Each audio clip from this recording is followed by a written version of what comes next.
आखिर ज़रका ऐसा क्या कह देती है ज़ावियार से कि ज़ावियार खुद ही सोहा को तलाक देने के बारे में सोचने लगता है और सोहा को ले जाकर उसकी माँ के घर छोड़ आता है, जहाँ पर ज़किया बेगम समझ जाती हैं कि ज़ावियार के दिल में किसी ने सोहा के लिए जहर भर दिया है। वैसे तो देखा जाए तो सोहा खुद भी अपनी दुश्मन है और अपने लिए बहुत बुरा कर चुकी है, लेकिन यहाँ ज़रका की बातें ज़ावियार के दिल में घुस गई हैं। ज़रका जो ज़ावियार और सोहा के रिश्ते को लेकर अच्छी तरह जानती थी कि इनके दरमियान कुछ भी ऐसा नहीं, इनके दरमियान मियाँ बीवी वाली कोई बात नहीं।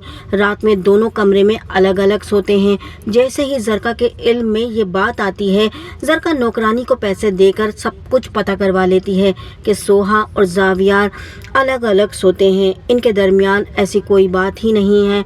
तो इस बात को केश कराने के लिए वो ज़ावियार को कॉल करके कहती है कि आप जानते भी हैं सोहा आपके बारे में क्या कुछ कहती फिरती है।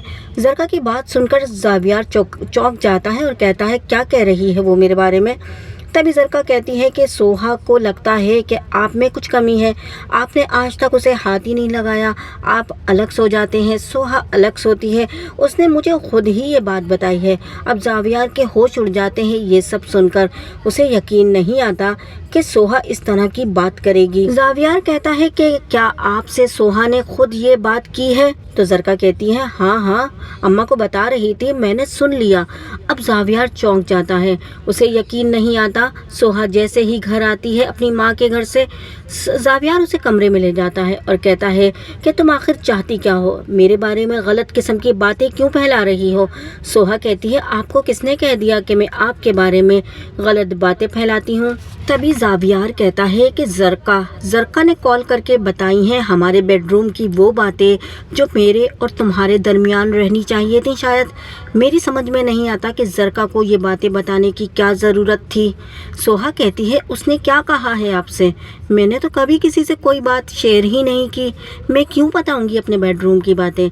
ज़ावियार कहता है मगर उसके लफ्ज़ों में पूरी सच्चाई थी, ऐसा लगता है जैसे किसी ने मनोमन उसको कहानियाँ सुनाई हों, वही बातें जो बिल्कुल हमारे दरमियान थी। ज़रका ने कैसे जान ली? अब सोहा बड़ी परेशान हो जाती है, जबकि ज़ावियार कमरे से निकल जाता है, बड़ा गुस्से में होता है और अब वो कोई फैसला ही करना चाहता है। इस रिश्ते में सिवाय उसको दुख, मायूसी और तन्हाई के क्या मिला है?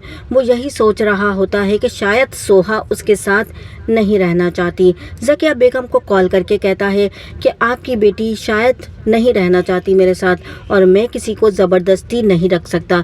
सुबह ही मैं आपको उसको घर भिजवा दूंगा, आप तैयार रहिएगा और मुझसे कोई रिक्वेस्ट मत कीजिएगा। अब मैं आपकी कोई बात नहीं पूरी कर सकता क्योंकि सोहा ही ये रिश्ता चलाना नहीं चाहती।